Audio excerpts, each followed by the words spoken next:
Greetings, sunshines and sunnies. It is I, Queen J Lotus, Pimp Sunkiss, coming at y'all ready quick, right fast, maybe, with a royale review for The Bernie Mac Show, Season 1, Episode 8. Okay, so it's interesting how the timeline is going here, because the previous episode was the Christmas episode, and now this one is starting school. So it's the kids' first day of school. So seemed like there was a time jump from Christmas to August. Goodness. Well, Bernie Mac opens up the show with one of his magnificent confessionals, and he is visibly tired, and also vocalizing how tired he is. He said he's too tired to think, too tired to eat, too tired to he ain't never that tired. A mess, honey. Getting into a hanky panky might give her some rejuvenation, but that ain't none of my business, and that ain't what we here for. Essentially, them kids is wearing Bernie out, and he going on talking about he used to judge, you know, like people like the British folks or people like real rich people who get on and they make all this money and this and that and the third, and they just send their kids out to a boarding school. Say he used to judge them real bad, used to look down on them real bad, but now he understands because he wished that he could send his off. He got the money too, but he talking about he ain't got the opportunity because he's so busy and he doing good with his tools and his work and all of that. Now, me personally, I just really feel like while he understands why people do it, he don't really want to do it. He still wouldn't feel good about himself or that type of decision to send them kids away to no boarding school, especially being the fact of everything that they done already went through, constantly being neglected and abandoned and such.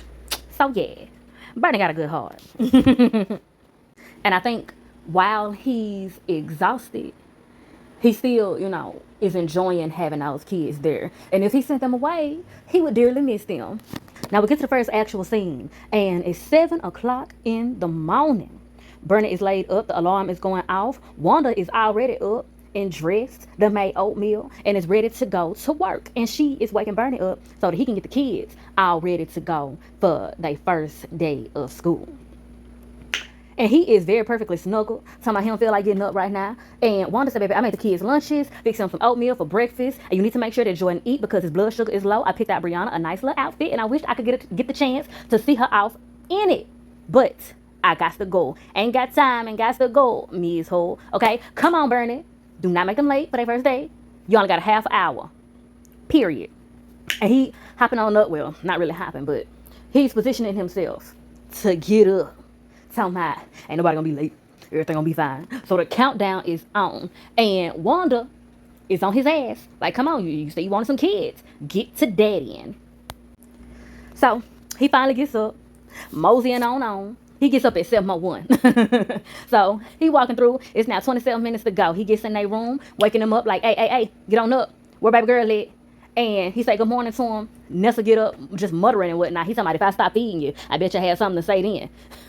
Sir, Starlight Eye, it's the top of the morning. She just woke up. I know I don't be feeling like saying absolutely nothing. You won't even get a mumble out of me. I look at you crazy and keep moving. I ain't gonna tell no lies to you. But Jordan is playing games. Laid all up talking about, I don't feel good. It's always something wrong with him. So Bernie starts talking about, we're not doing all that this morning. Get up. Where's baby girl at? He turned around. She right there behind him. He said, where was you at, girl? She said, I was having a BM. He like, a BM?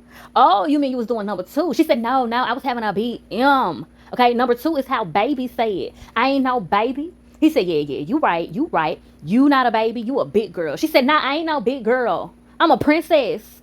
He a little annoyed, but he understand. She is a itty bitty kid. She's going to be going from one thing to the next for a good little minute. Now, something I want to point out about Brianna, baby girl. She is not my fave child character when it comes to these types of sitcoms, you know. I like Michelle on Full House, Katie on My Wife and Kids, Rudy on The Cosby Show. But baby girl annoys me. Now, Her character is very much so rooted in reality. Um, and some little kids are more annoying than others, and being the fact that they've been abandoned and neglected and such, it would make sense that she would probably have some extra annoying traits because she needs some extra attention that she has been lacking. Okay. Something else I want to point out though. The actress that played Baby Girl, something about her delivery of the lines, something about the energy transfer is a little disconnected for me and has always been. And this moment specifically, in particular, has made me specifically wonder, is this little girl, because like, I was small for my age. Like, I'm still small. I'm still a little itty bitty, okay? So, Baby Girl, very small. The actress that plays her, very small. She looks, you know, about 3, 4, somewhere between 3 and 5. I'll give it. And I believe that's how old Baby Girl is supposed to be, somewhere between 3 and 5. However, all that being said, like I said, something about the delivery and all of that makes me wonder, was the girl that plays Baby Girl older, just a little older than the age that she was playing?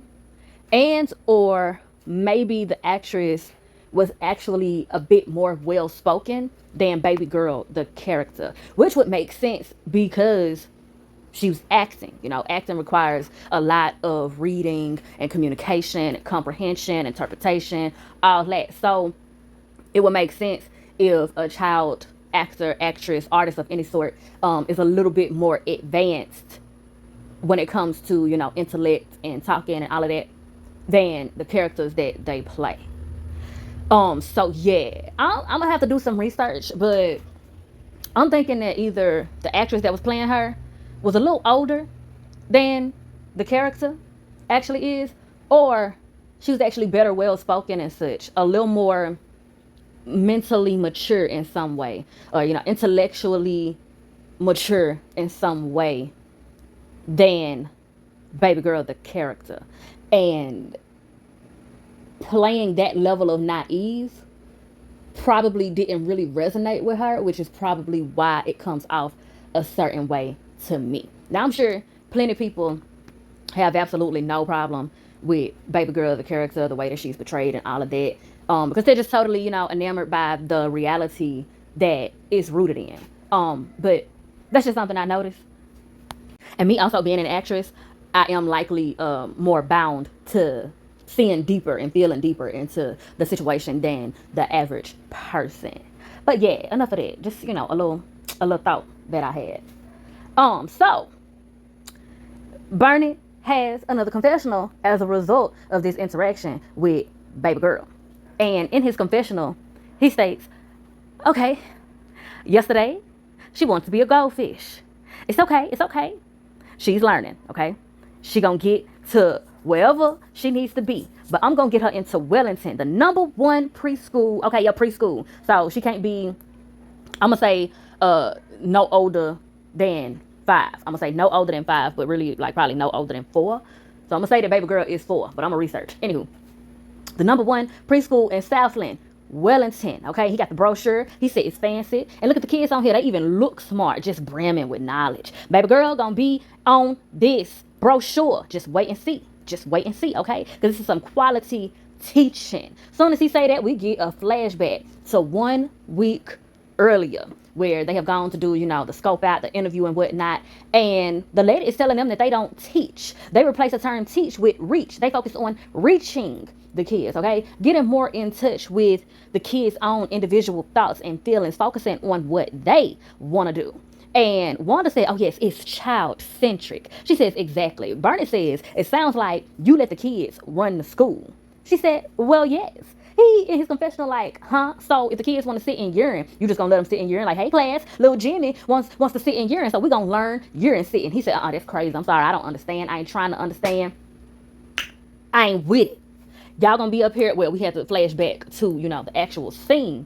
And Bernie states, so what? Y'all gonna be up here letting the little boys wear dresses and carrying on? And the lady goes on to say, listen, we don't stereotype the children into traditional roles. This is very gender neutral, very open minded, functioning round here. He's still not comprehending what all that means. But Wanda explains, yes, so the girls don't have to grow up thinking that they only have to be housewives or subservient to men. And I think that's great. And Miss Lady says, yes, you won't find our girls walk around here waiting for their knight in shining armor to come and save them. And baby, Wanda loves the sound of that. She going in her purse, ready to do whatever it is that she needs to do. And in the midst, here go baby girl. I'm a princess. Okay, girl. Congratulations.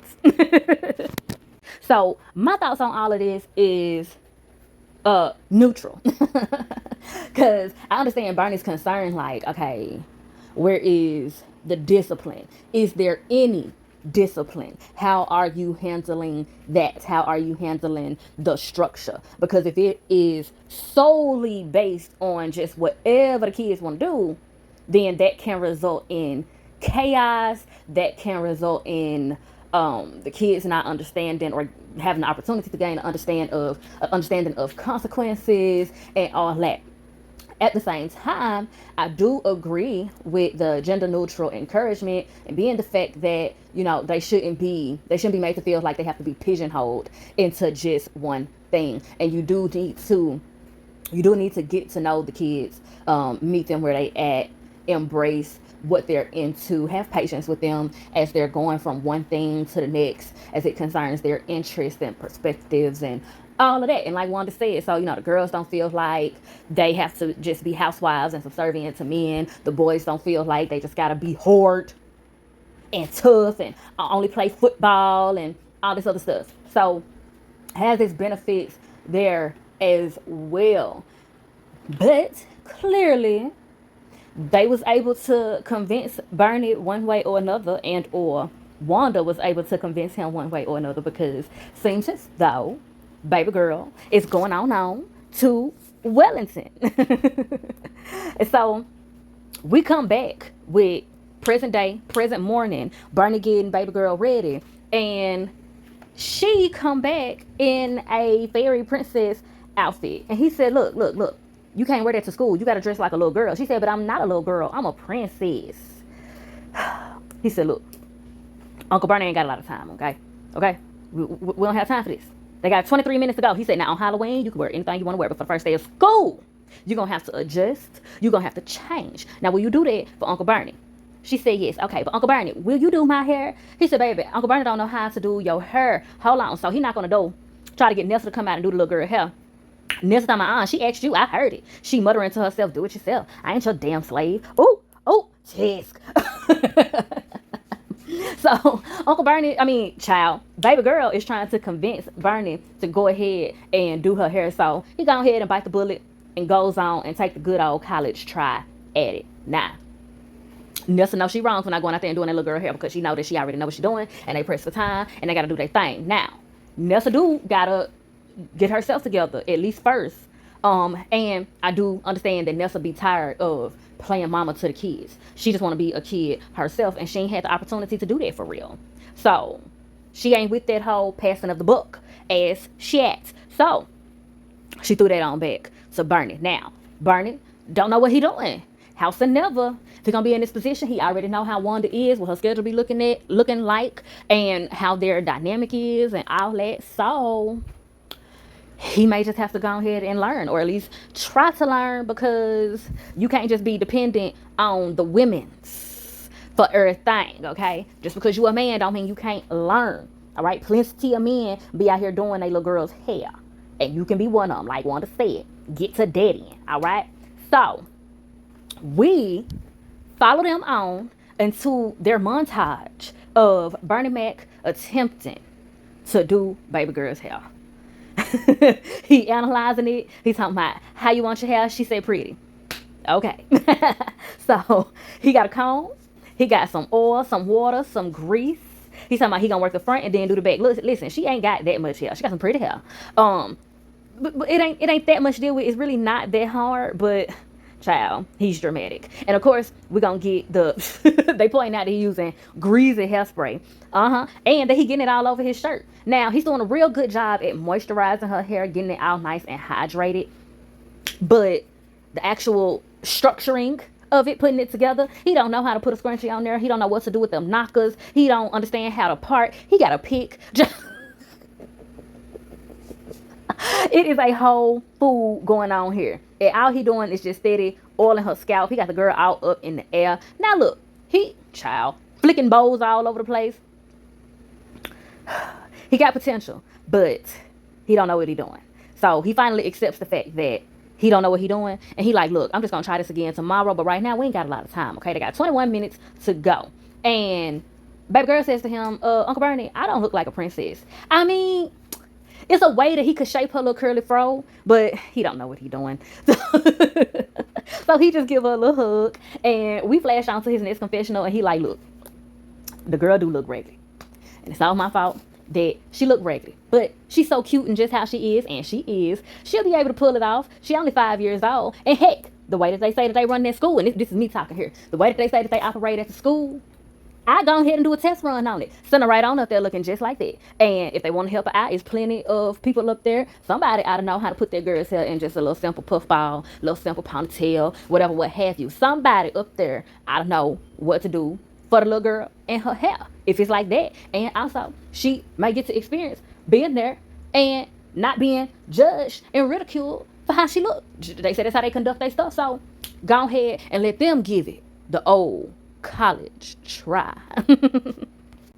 So Bernie is feeling accomplished. He talking about 1 down and 2 to go. That's what he think, okay? So Jordan is yelling from the next room talking about, I can't go to school today. I don't feel good. Bernie's fed up.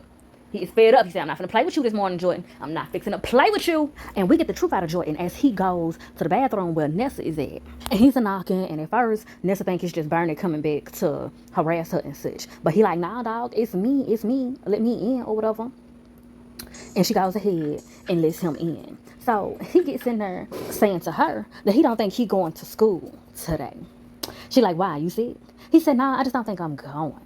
And she mocking him like, so you want to be here with Bernie Mac? So she'd rather go to school than be at the house with Bernie. And he got some tricks up his sleeve saying that he gonna start wheezing and make himself throw up so that he can stay at home all day and watch TV and eat up the cookies that Bernie hid from him. And just as he says that, Bernie is calling for him. So Nessa said, you better go ahead and put your good face on, because here come Bigfoot right now. And Jordan is feeling ready, excited, and determined. He runs on back into the room, hurries up and lays down so he can put on his best performance. Bernie walks up and then is like, sir, come on, we got to go. I'm not fixing to do this with you today. You're not fixing to play these games with me. And Jordan is laying it on thick, talking about, I'm sick today. And Bernie said, baby, you is sick every day. Get your butt up. We got to go. He's talking about maybe if he stay home today, then, I'll be okay tomorrow. Sir, that's not it. That's not it. And Bernie said, well, maybe we should both go to the movies too then. And Jordan's like, okay, that's cool. No. No, sir. Like, Jordan really be putting on, honey, and wearing Bernie out. This is why he exhausted. It's mostly because of Jordan, I'm convinced. I don't even think Nessa, is that bad. Jordan is the one that be wearing him completely out. So they got 19 minutes to go. And Bernie yells at him once again before he walks on out the door. And then we get a confessional. And he like, Jordan think I was born yesterday. Jordan think he doing something new. That boy ain't sick. The boy is stupid. Act like I ain't never tried that trick. If the boy was good, he'd say he got chicken pox, okay? He's trying to use emotion against me. Ha! Ain't gonna work. It's all about discipline, baby. In America, you can do it too, baby. Yes, sir. They gonna cry. They gonna whine. They gonna beg, try to make you feel guilty. Don't go for it. You got to be strong. That's why that boy is going to Catholic school. Talking about discipline. A mess. Now, I wonder, I kind of feel like I know why, but I also wonder why they figure to send Jordan to a Catholic school. I don't know. Maybe it's just because, he be acting like a little demon spawn at times. So they like, go get that boy some God in him. I don't know. But they determined to send him to Catholic school. And we get a flashback from 1 week earlier where they doing his interviews at his school, and it is very dim lit, dark, and a bit scary. I would not I would not send him here. But I'm a bit convinced that Bernie wants to scare the boy. He wants to scare him straight into acting how he want him to act, doing what he want him to do. So we here with the father of the school, dean of discipline, okay? And he's basically getting it to him straight, letting them know that you wouldn't believe some of the malarkey going around. Some of the schools are peddling this child-centric woo-ha. I got a pot of gold at the end of a rainbow for you, okay? And Wanda says, what do you do to encourage a child's self-expression? And the dean says, self-expression. Their self-expression is doing what they're told, okay? And Bernie is like, amen, I'm here for that. I'm here for that. And the man checks Bernie and says, that's a little bit too much excitement for me. You're going to have to tone that down. And Bernie apologizes, okay? He said, so y'all teach. Dean says, of course we teach. What the hell kind of question is that? Bernie said, I'm sorry, your discipline ship. I'm so sorry. Go ahead, continue. Wanda ain't feeling this. But Dean points out Father Damien talking about some lepers that he took care of or something. He would devote himself to such a horrible, wretched, filthy, withered creature. And he liked to think that they're at Damien. They follow that example. He's comparing the kids to lepers amongst the way that he describes them. Now look, lepers are cute. They do some little nasty stuff as like a defense mechanism. So that's something to be thought about, as he says there, okay? We're going to come back to this subject. But he's talking about he never compared the children to lepers, but that's exactly what he's doing. But the reason why he said he wouldn't compare them to them is because he says the lepers were grateful. So he's saying that the kids are ungrateful. Boy, Bernie is feeling this, but Wanda is like, absolutely not. Absolutely not. So we flash back to current times, and Bernie walks back into the room at Jordan and tells him to get his butt up. Now let me give y'all a few thoughts and opinions on this here interaction that they just had with the dean of discipline. I'm with Wanda.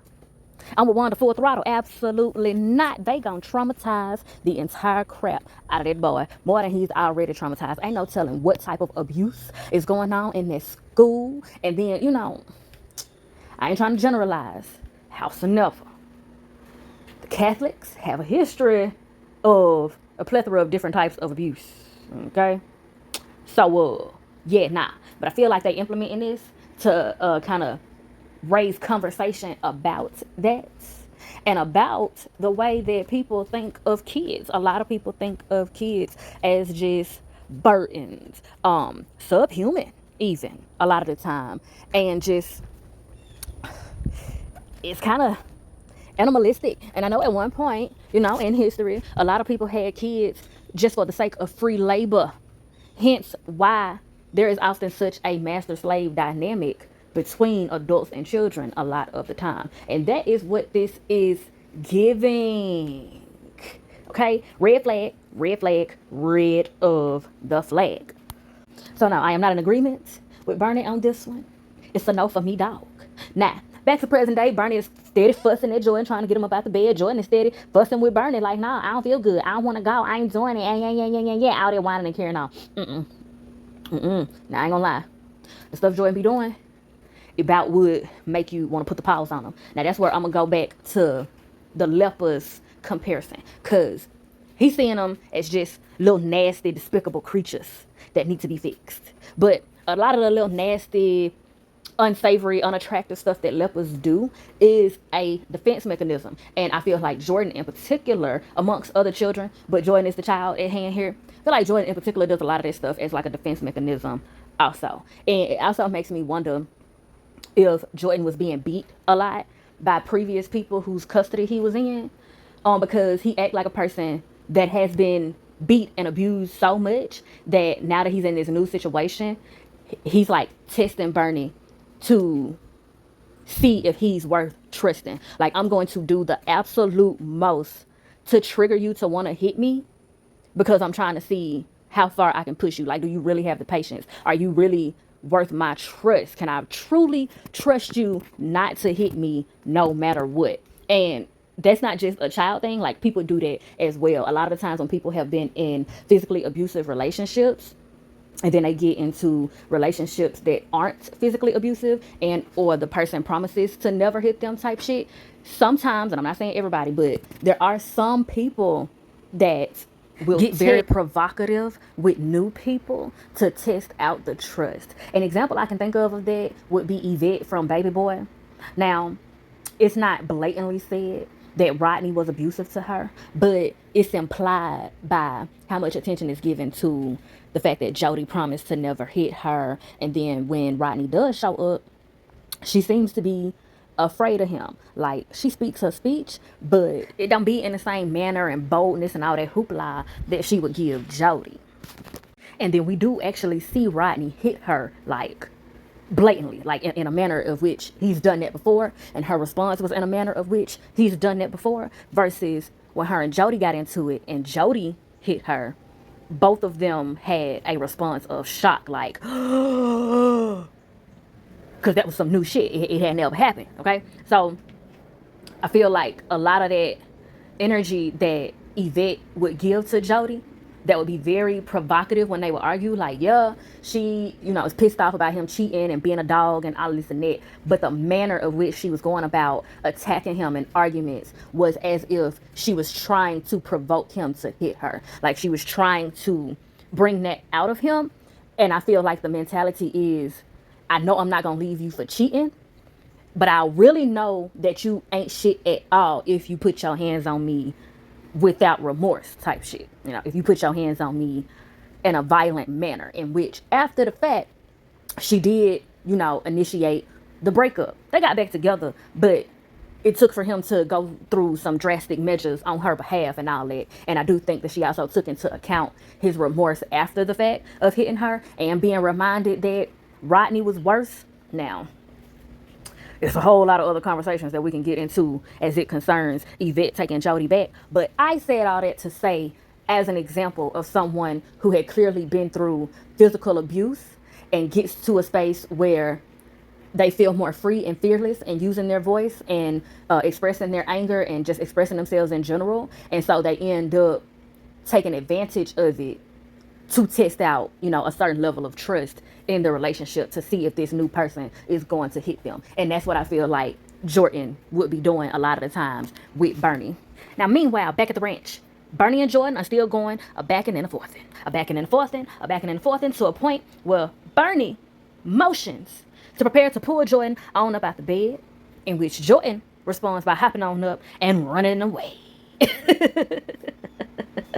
So, back to last week. Bernie is explaining to Jordan that he don't have no reason to be afraid of Dr. Cronin, that be the dean of discipline. He's telling Jordan, don't be afraid of him. It's nothing to be afraid of. Everything is cool. Everything is great. But Jordan said he ain't afraid of the dean of discipline.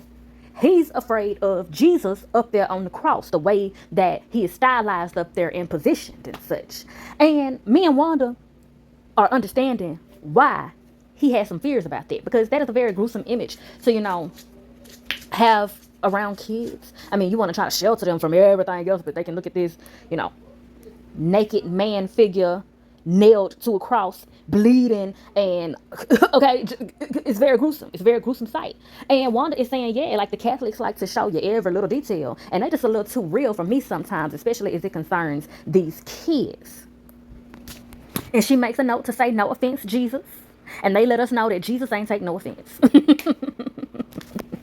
So Wanda's saying she wants him to get a good education and understand that God is important, but I don't know if we should be shoving religion down his throat. And I agree. Bernie says, can I get some support, please? I'm not shoving nothing down his throat. And then we flash back to present day. They at breakfast, he trying to get Jordan to eat, and he lets Jordan know that he will shove the oatmeal down his throat if he has to. A mess. Jordan is putting on his best show, okay?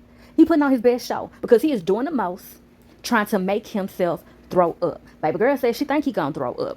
I feel like he just stuffed it and held it at the back of his throat, and then potentially like halfway swallowed it to disarm Bernie, and then he just like gagged and gagged and gagged. And he might have put himself in a headspace to get disgusted about something so that it would just shoot on back up the way that he intended to. And that's exactly what he accomplished. Spit it up all over Bernie, child. And baby girl then feels a need to state the obvious that Jordan has thrown up. Child. Whew, honey. Bless Bernie's heart, honey. Bless Bernie's heart. Because now it's all over his shirt. He had already changed his shirt from getting grease all over his shirt from doing baby girl hair. Now he got to change his shirt again. And he's talking about it in his confessional. As he says he ain't never been late a day in his life. But look at my shirt. This is my second favorite silk shirt. And the one that got Brianna's hair grease all over it was his first favorite silk shirt. Honey, he don't think he gonna make it. And baby, I'm praying for him. So we flash back. Meanwhile, back at the ranch. And he is tussling with Jordan to put his clothes on. He get the shirt on him. The boy falls to the floor to get up out the shirt. He running down the hallway with no clothes on. Then Bernie gets his pants on. Then he makes his way up out the room, fleeing on back down the hallway again. Now he ain't got no shirt on. Bernie catches him, gets him back in the room, starts putting his shirt back on again. As he's putting his shirt on, Jordan is shimmying out of his britches. Now, Bernie feels accomplished in getting the shirt on, realizes the boy ain't got on no britches. And he done got away again, but this time Bernie is much slower behind him because, honey, he is just flat out tired. But he finally gets him back, gets him in the room. He helping him get his clothes on. Jordan started doing all that wheezing and whatnot, acting like he needs his inhaler. Bernie go get the inhaler, and Jordan takes off running. He got more of his clothes on this time, and this time Bernie outsmarts him, takes a shortcut around the house, and meets him on the other end of the hallway, snatches him on up, and carries him on where he wants him to go. They got 11 minutes to go on the clock, and Bernie says, dog it, 2 down and 1 to go. Shout out to your boy. So that 1 to go is, of course, Nessa. And we pick up with Nessa in the bathroom, got 9 minutes to go, and honey, she done put her hair up in a ponytail and taking it down about 50 times. Bernie is yelling from the outside the door like, I ain't playing, baby. You better come on here. And she in there mocking him up under her breath. And he said, oh, what you say? What you say? Keep on talking. Keep on talking. And Nessa is clearly having some insecurities about her hair. Now, we get a flashback to her 1 week earlier, and she's walking around the school, they getting a tour and everything, and they don't take tests. Seem like they don't take tests at the school, and they also don't give the kids homework. And all of this is low-key hacky to make it easier on the teachers, it seems, because they seem to be all the way stressed out. And she explains, though, to Bernie and Wanda that many of the teachers really do care. It's not that they don't care, but for the most part, everybody tries to not be a part of the problem, okay? So it seems as though they don't get homework because the kids don't do no homework. It's also extra work for the teachers to have to grade it. The parents probably don't even be on top of the kids about the homework. And I hear about a lot of that going on modern day, child. But for the most part, they try to do what they can for and with the kids while they're in school. And it looks like it's a big old school, too, with a whole lot of kids. Now, meanwhile, while they having this conversation, Nessa is eyeballing some little boy across the way, and he is eyeballing her as well. So this gives us further indication as to why Nessa is putting so much emphasis into her looks, because she want to be able to impress this little boy on the first day of school. I do feel like something else that is underlying here is the little black girl struggle with learning to love yourself for who you are, and particularly learning to love your hair for how it is. Now, clearly, Nessa has a perm, but still, it's a mind thing.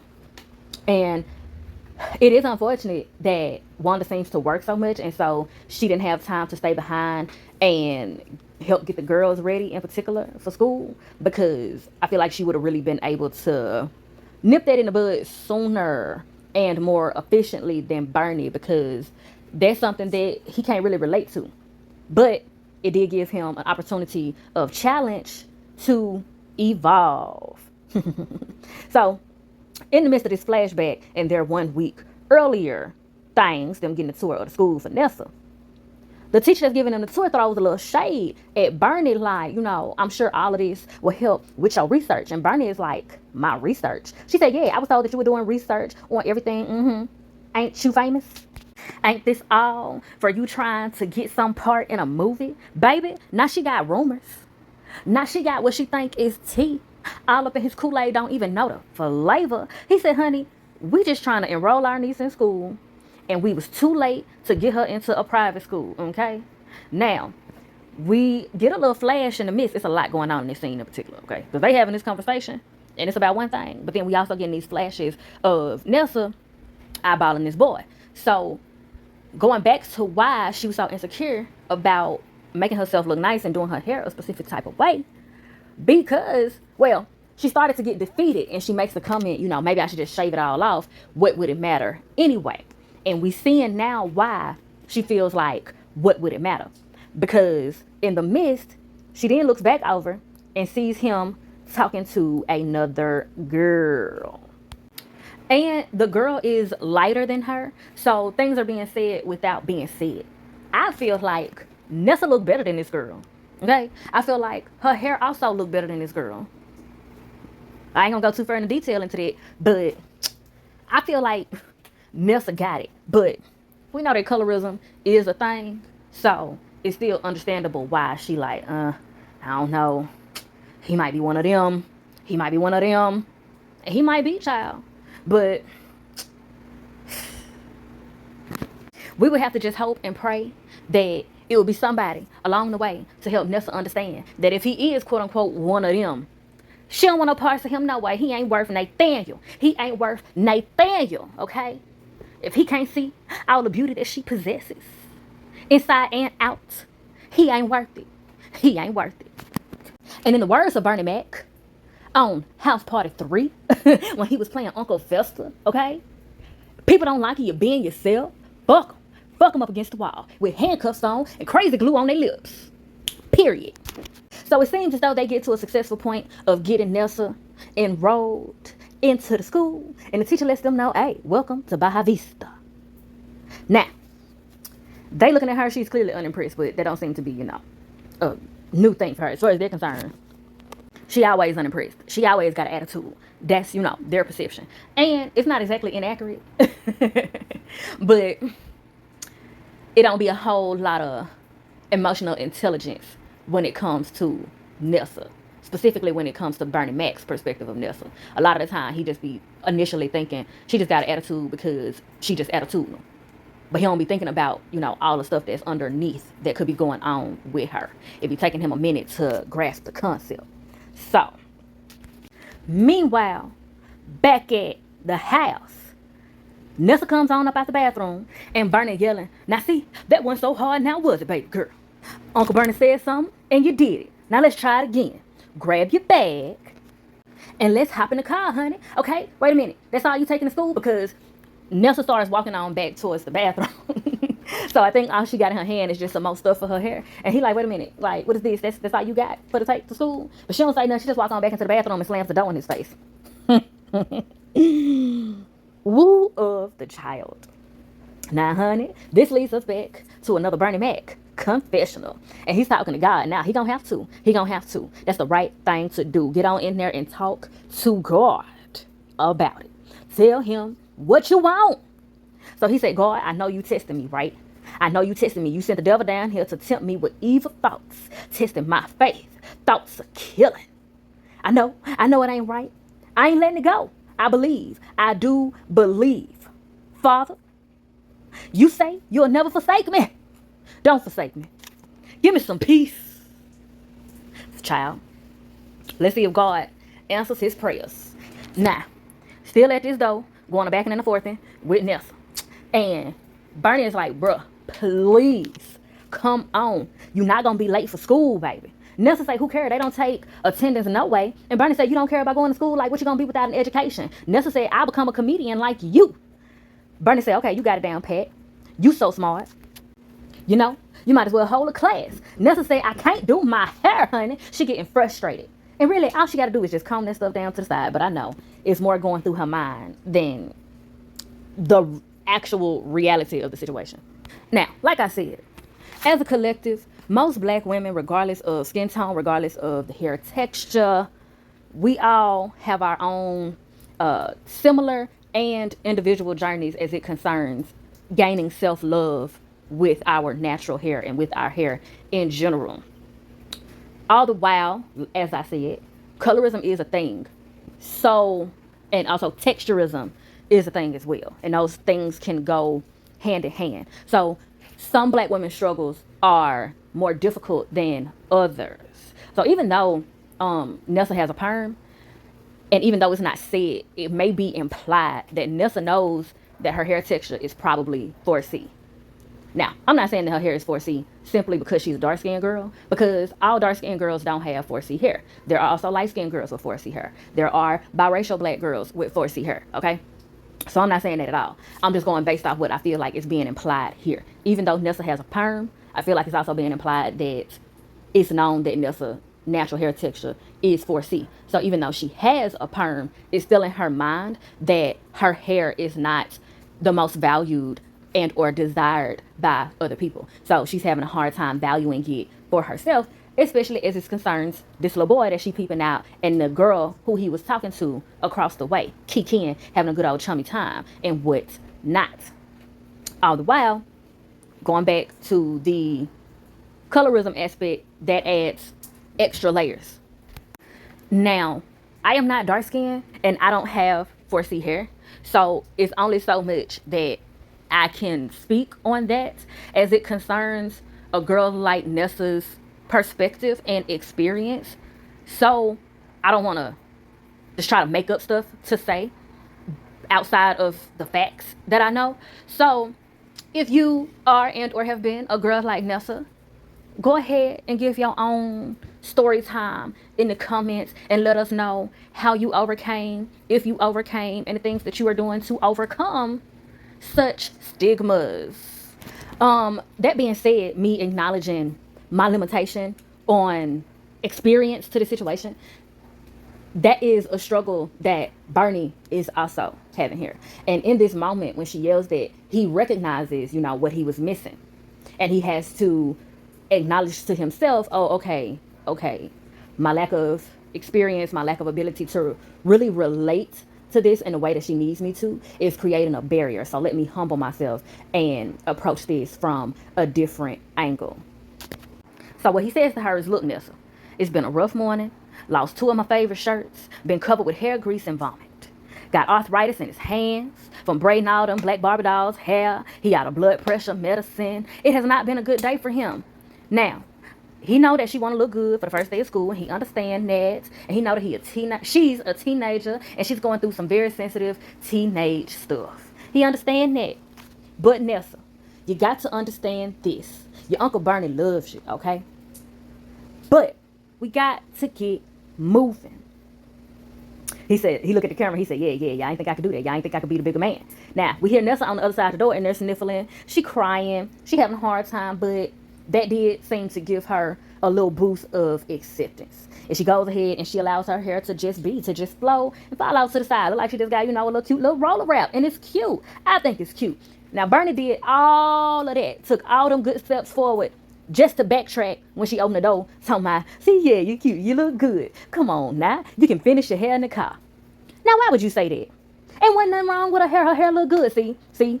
He don't know what he talking about. He don't know what he talking about at all. But Nessa just frowned up her face and stormed off and just gone on about her business. Now, he in his confessional talking about what? What I say? Now, black women, y'all got to stop being so sensitive about your doggone hair, being all soft and stuff. And white women, stop losing weight.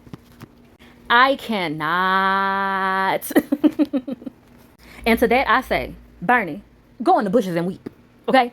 Go in the bushes and weep.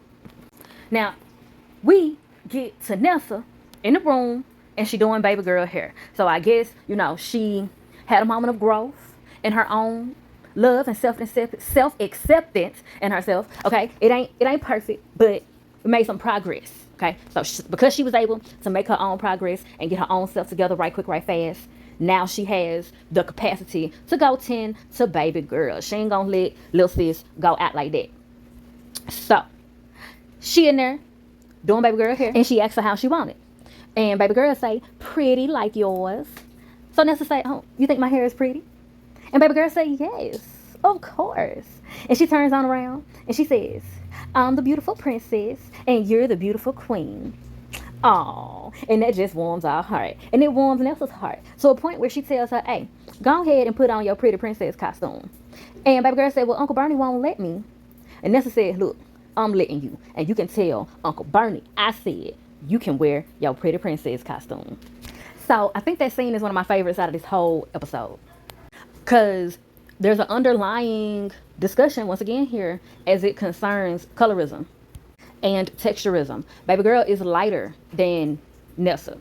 It could also be inferred that her hair texture is finer and looser than Nessa's. Now, granted, baby girl is a little girl, so that could go without saying. But at the same time, sometimes it don't matter, because I've seen little girls, baby girl age, that have clearly 4C hair. And I've heard people say terrible things about little girls with their 4C hair. I bring that up to say, remember at the beginning of the episode, Bernie says, "Oh, baby girl is cute. She'll be able to pull that off. It'll be fine." That is a very loaded statement. Like, it sounds so simple, like, "Oh yeah, she cute. She a little girl, da da da da." But no, that's a very loaded statement. Because a lot of the times people say that about lighter skinned women. They don't have to do too much. They don't have to, do the most of their hair and this and that. They could just walk out wearing anything, hair all over their head, whatever, what have you, and folks still gonna give them loads of compliments. And as a light-skinned girl, that is true. I can walk out looking like Boo Boo the Fool, Who Shy John, and people will still go out of their way to give me loads and loads of compliments and tell me how pretty I am, how much they love my hair, and all that. I can go places wearing my bonnet, and people will compliment my bonnet. People will compliment me, regardless of the bonnet. Don't even mention the bonnet or nothing. But I see dark-skinned women do the same thing, and they're met with all of these disparaging comments. Another example in this episode, Pete, like I said, Bernie said baby girl could just go ahead and pull that off. Her hair ain't got to be done. But when Nelsa came out and her hair was just, flowing like she had just a simple roller wrap, cute to me, he said, "You can finish doing your hair in the car." Okay, so it seems so simple. Seemed like him just being, the ignorant man. He don't know what he's talking about, but that comes from somewhere. And it's not to say that Barney was a blatant colorist or anything. It's just that social conditioning, being taught to see things a certain way, being taught to see it as baby girl can pull it off. She cute, she light skinned, she got good hair. It'll be okay. Nelsa, on the other hand, she got to do a little more. She got to work a little harder. She got to finish her hair in the car, because that ain't going to get it. You see? Things that are taught and pushed into the subconscious of people. And you have to get conscious about it in order to be able to make a decision to unravel yourself from that way of thinking and functioning. It also makes me wonder if Nessa had some reluctance at first to doing baby girl's hair, because she was feeling insecure in herself. So, like, she couldn't stand to dabble in this. And of course, you got to get yourself together first, regardless. But she couldn't stand to go be trying to make somebody else look cute, and she not feeling cute herself. You feel me? So, like I said, when she got to that point of, she got that little self-esteem boost right quick, right fast. Not perfect, but better than it was. So now I have the capacity to go help somebody else get cute. And to be even clearer, I'm not saying that Nessa is jealous of baby girl. I'm not saying that at all. I'm saying she wasn't feeling herself at the moment, so she couldn't go and do for somebody else what she wasn't feeling for herself. Just like you can't show nobody love if you ain't feeling love for yourself, like talking about. So I love that they brought them together like that and had them to have that exchange. Is very much so needed. And like I said, one of my favorite scenes out of this whole episode. And I love the way, baby girl gave Nessa an extra boost, especially after Bernie had done took 3 steps forward just to take 10 steps back. Baby girl was able to, just by being herself and just by being honest and transparent in her true thoughts and feelings, was able to help Nessa feel even better about herself. And it's an extra boost even more so because, kids can be brutally honest. So it's like, if Nessa was looking a fool, she would have told her. So that it's the absolute truth that Nessa is a beautiful girl. Her hair is beautiful. And coming from baby girl, Nessa was able to accept that beyond a shadow of a doubt because she's a little girl. She ain't got no reason to lie. And people usually expect, the most unattractive things to come out of kids' mouths. But here we are, getting some good compliments, some good, beautiful things coming out this little girl's mouth. And it's the truth. So the truth don't have to always hurt. It doesn't have to always be something that gut punches. And I love that example being shown also. Now, we flash back to Bernie and Jordan standing at the door, waiting for the girls to come out. Jordan tugs on Bernie's shirt. And Bernie like, "What, boy?" He said, "You still got on your pajama bottoms." So Bernie looks down and notices. He like, "Oh, man." Goodness. So he getting ready to walk off to go change his pants or whatever. And Jordan is laughing at him. So now Bernie feels a need to check him like, what you laughing at? What's so funny? Nah, I see you smiling. You go ahead and get in the car. So yeah, he's sending Jordan on out to the car, talking about, oh, Coke bottle glasses wearing. Now get up off Jordan glasses. He can't help it. You just need to go help yourself to the proper britches. Now I guess in the meantime of him helping himself to some better britches, baby girl and Nessa found their way on into the car. So they, by time, was waiting on Bernie to get in the car. Bernie go ahead and gets in the car. Nessa tells him, Uncle Bernie, I did Brianna's hair and I helped her get dressed. He said, oh, Nessa, thank you. Then he realized what baby girl has on and is like, oh, no. But they continue to pull on off. And the first person he dropped off is baby girl. Pulls her on up out the car. See her with this princess costume on. And he said, oh, look at you. You look beautiful. Go ahead on. I'm going to let your teacher deal with that. Period. Period. Now, baby girl goes on in. They got the little writing on the screen pointing out that baby girl's costume is gender specific. So we move on and drop Nessa off. And Bernie thanks her for doing baby girl's hair. Tells her it looks nice. And then he also tells her, hey, your hair looks nice too. But Nessa ain't trying to hear it. I guess she's still, salty about what he originally said about her hair. You can't win them all, honey. Can't win them all. So we can see that Nessa holds a grudge. At the same time, I feel her though, because she might feel like, they just left a bad taste in her mouth about Bernie, and she already wasn't feeling him too much in the first place. So while Bernie made some progress, he still got work to do.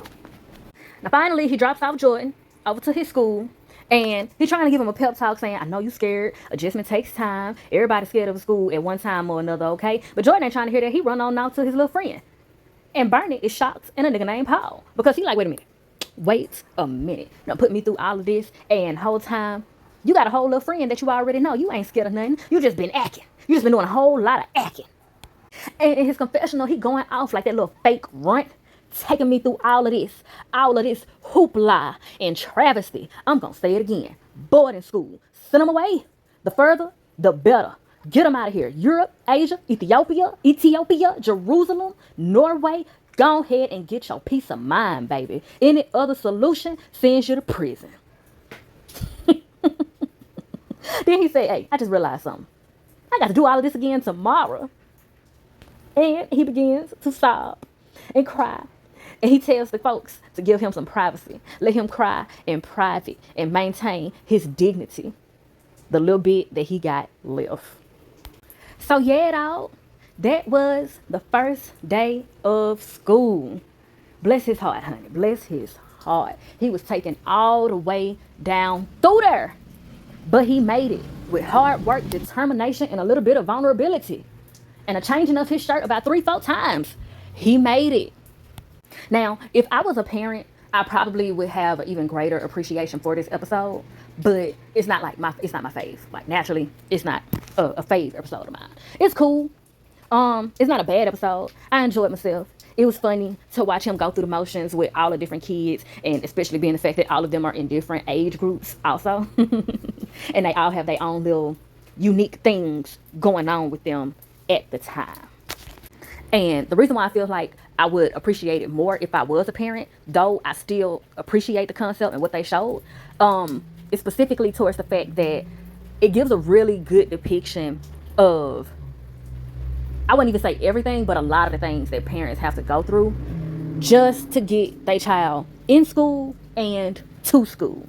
And you see, even though Nessa is a teenager and more, physically independent, where she can get herself up, do her own hair, put her own clothes on, and all of that, there was still an emotional task that had to be worked through in order to help her find her way out the door confidently.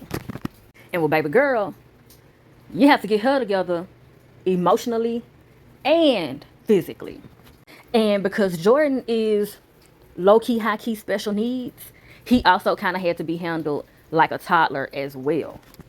And then we got to see them also have to go through all of these tours and talk to all of these people and have, detailed, questionable even conversation with the teachers and the principals and the deans about their way of teaching, the structure, whether they agree or disagree, and all that, baby. It was a lot. It was a whole lot of goings on at every which way. And your boy Bernie got turned every which way but loose. But he did a great job, and he did it all without throwing any of the kids up against the wall. And we love to see it. We love to see it. And with all that being said, child, if I do say so myself, honey, I have milked this cow dry. And I'm thoroughly appreciative for the exchange of vibes. And if you're feeling synchronized, please do me a divine design and like, share, and subscribe so that you can be one of the first to be back through these queenly quotas for the next time. And be sure to bless my comment section with your questions and conversations. And as always, I bid you in all ways light, love, healing, and liberation. Emphasis on liberation. Mwah.